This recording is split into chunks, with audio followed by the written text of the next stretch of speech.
सरकार और किसानों के बीच चौथे राउंड की बातचीत के बाद सरकार ने 5 फसलों पर 5 साल के लिए एमएसपी पर गारंटी देने की बात कही है। लेकिन सरकार के इस प्रस्ताव में किसानों को कुछ खामी नजर आ रही है।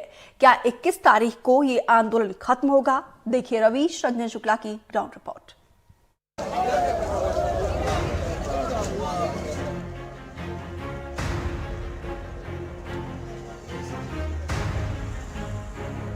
सरकार और किसान संगठन दोनों ही रविवार को चौथे दौर की बातचीत को सकारात्मक बता रहे हैं। इस मामले को सुलझाने की राह में सबसे बड़ी बाधा एमएसपी पर कानून को लेकर है। लेकिन सरकार ने हल निकालने की कोशिश के तहत किसानों को एक प्रस्ताव दिया है।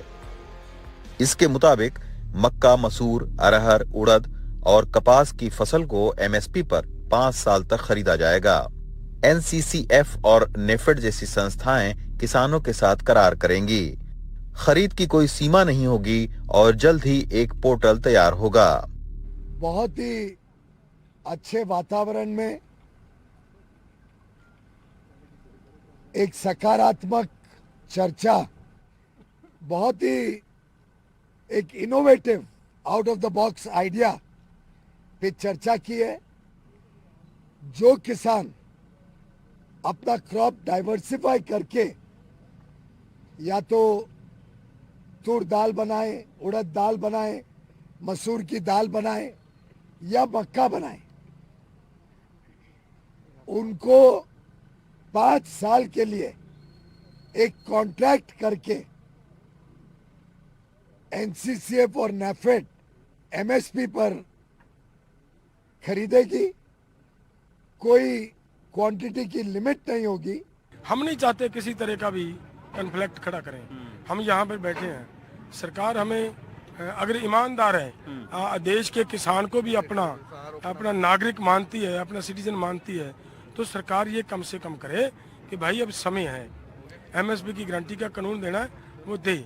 सरकार बहानेबाजी करनी बंद करे कि जी वो तो अब सेशन नहीं होगा। सेशन की जरूरत नहीं है।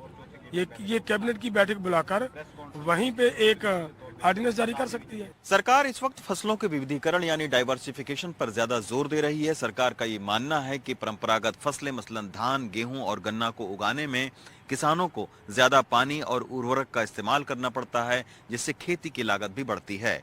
इसी की वजह से सरकार की ये कोशिश है और कई योजनाओं को भी सरकार लाई है, जिसमें कम पानी और उर्वरक से पैदा होने वाली जो फसल है, ज्वार, बाजरा, मक्का जैसी, उनको किसान ज्यादा से ज्यादा उगाएं, क्योंकि इसकी वैश्विक स्तर पर भी मांग है। इससे किसानों को ज्यादा फायदा मिल सकता है और पर्यावरण पर भी इसका विपरीत असर नहीं पड़ेगा। लेकिन तमाम सारे बिंदुओं को लेकर किसानों में अभी भी असमंजस की स्थिति है। इस प्रस्ताव को लेकर शंभू बॉर्डर पर बैठे आंदोलनकारियों की प्रतिक्रिया जानने के लिए हमने कई किसानों से बातचीत की। मोटे तौर पर इसे लेकर किसानों के बीच ज्यादा उत्साह नहीं है। उनका कहना है कि केवल 5 फसलों पर नहीं बल्कि सभी 23 फसलों पर सरकार इस तरह की गारंटी दे। धान का विकल्प हरियाणा पंजाब में इसलिए नहीं बनता, जब पीछे बाढ़ भी आई, जो यहाँ पर बारिश ज्यादा होती है, उसमें ना ये दालों का एरिया है ही नहीं है। यहाँ धान की सब्स्टिट्यूट आप फसल क्या करोगे? मक्की भी नहीं होती इतनी, जब यहाँ पर फ्लडेड एरिया है, जब इतनी ज्यादा बारिश होती है। धान का विकल्प नहीं बन सकती है फसलें हरियाणा पंजाब में। रहेगी बात कॉटन की, कॉटन में पिछले 5-7 साल से लगातार गुलाबी सुंडी का अटैक हुआ है। बहुत बड़ा नुकसान हरियाणा पंजाब के फार्मर का हुआ है। कॉटन का एरिया तो वैसे घट गया यहाँ पर। अब धान के बिना हमारे पास ऑप्शन नहीं है। तो यहाँ हरियाणा सरकार भी एक स्कीम लेके आई थी, आप धान छोड़ दो, हम 7,000 रुपये सब्सिडी प्रति एकड़ दे देंगे और आप मक्की लगा लो। हम आपका मक्की एमएसपी पे ले लेंगे। ना किसी ने एमएसपी पे ली। एक ये धान और गेहूं पर विकल्प है, गन्ना लगाते हैं हम। नारायणगढ़ शुगर मिल का 20 वर्ष से कोड है। किसान का गन्ना खरीद लेते हैं, 1.5 साल तक उसकी जो गन्ने की कीमत है वो चुकाई नहीं जाती। उधर किसान पूरी फसल पर खर्चा करता है, जमीन का ठेका देता है, खुदाई करने वाले का पैसा देता है, लेबर का छिलाई का पैसा देता है, लेकिन मिल उसको 1.25 साल तक पेमेंट नहीं देता। तो किसान क्या करे? क्या विकल्प ढूंढे अगला किसान? हम तो खुद इसके पक्ष में है कि कोऑपरेटिव को बढ़ावा दिया जाए। कोऑपरेटिव किसानों के सहयोगी हैं, लेकिन एक बात हमारा मानना ये है कि जो किसान की फसल है उसकी कीमत सरकार की बनाई कमेटी, राष्ट्रीय किसान आयोग, हमने तो बनाया नहीं, उसने रिपोर्ट दी, उसने बताया भी किसान की खुदकुशी कैसे रुक सकती है, उसके जीवन में यापन में सुधार कैसे हो सकता है। तो वो है भाई, उसकी फसल का मूल ऐसे तय कर दो। वही हम सरकार से मांग रहे हैं कि वो करके गारंटी बना दो भी जो भी खरीदेगा उससे कम ना खरीदे।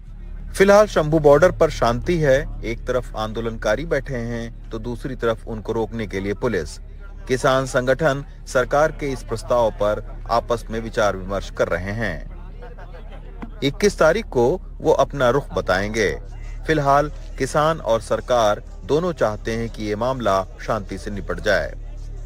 शंभू बॉर्डर से कैमरामैन संजय कौशिक के साथ रवीश रंजन शुक्ला, एनडीटीवी इंडिया।